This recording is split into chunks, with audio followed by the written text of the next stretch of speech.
Welcome to our podcast, everyone. I'm MarIA, and today we're diving into something incredibly relevant for educators everywhere: how premium AI tools are becoming the invisible armor of the modern teacher. And I'm MihAI.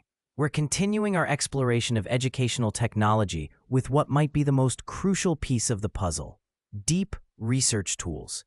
These are transforming teachers into digital archaeologists, capable of dissecting information down to its primary sources. Exactly, MihAI. After exploring AI agents as educational partners and the metaverse as an experimentation space in our previous episodes, today we're completing the technological triad with tools that can truly change the game. Have you ever wondered why premium versions of AI tools are worth the investment for educators? That's the million-dollar question, isn't it? Let's break down some of these game changers, starting with Perplexity Pro. The difference between the free and premium versions is striking. You get access to over 15 peer-reviewed sources per generation, compared to just 3 in the free version. Not to mention real-time indexing in academic databases like JSTOR, PubMed, and Crossref. For researchers and educators, this is invaluable. Plus, the direct bibliographic export to reference managers like Zotero or Mendeley saves hours of manual work. Then there's Microsoft Copilot for Education, which gives access to over 260 million studies through Microsoft Academic Graph. What impresses me most is the Turnitin integration for paraphrase detection and automatic alerts for retractions or updates. How many times have we cited studies only to discover later they've been retracted? Too many times, unfortunately. And let's not forget ChatGPT Enterprise, which offers automatic APA and MLA citations with DOI verification. Its anti-hallucination filters based on logical consistency are particularly impressive, as is the ability to set thematic guards, for instance, only using sources published after 2020. But MarIA, the elephant in the room is always cost, isn't it? Many educators and schools, especially those in disadvantaged areas, simply can't afford these premium tools. What's your take on making these accessible? That's where creative solutions come in. For instance, a Revolut premium subscription costing between €13 to €20 per month offers access to Perplexity Pro for just €7 monthly instead of the standard €20. That's equivalent to 2 coffees at a cafe, but represents a 65% discount on the regular price. That's a significant saving.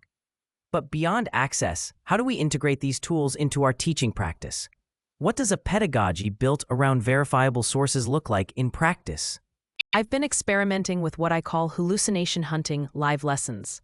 I demonstrate the differences between ChatGPT Free versus Pro, highlighting accuracy discrepancies. Students then correct AI responses with intentionally introduced false sources. It's both engaging and educational. That sounds fascinating.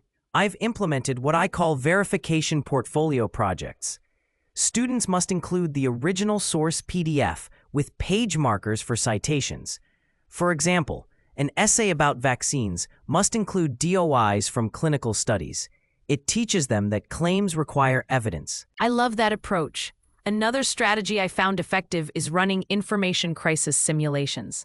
I create scenarios with false news supported by seemingly credible sources, and students use Copilot Pro to identify errors in the citation chain.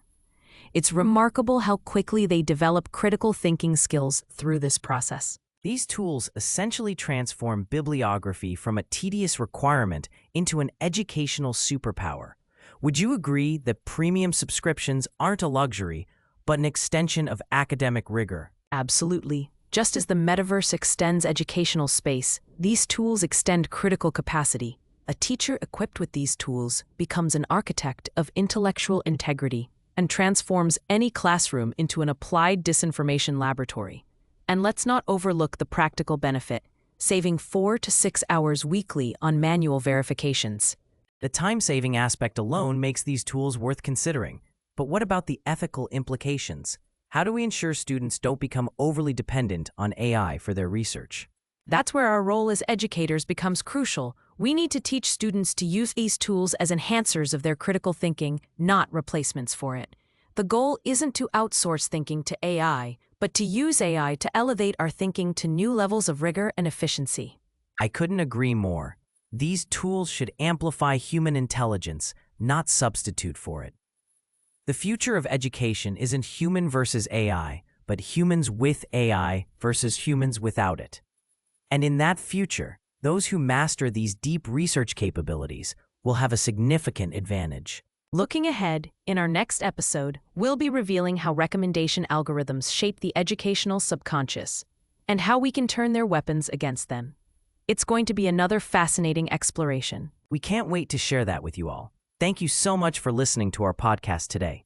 We'd love to hear your thoughts, experiences, and questions about using premium AI tools in education. Have you tried any of these tools? What has your experience been? Please share your feedback with us. Your insights help shape future episodes. This podcast was produced with brisk teaching by Professor Adrian Podar. Until next time, keep exploring the fascinating intersection of AI and education.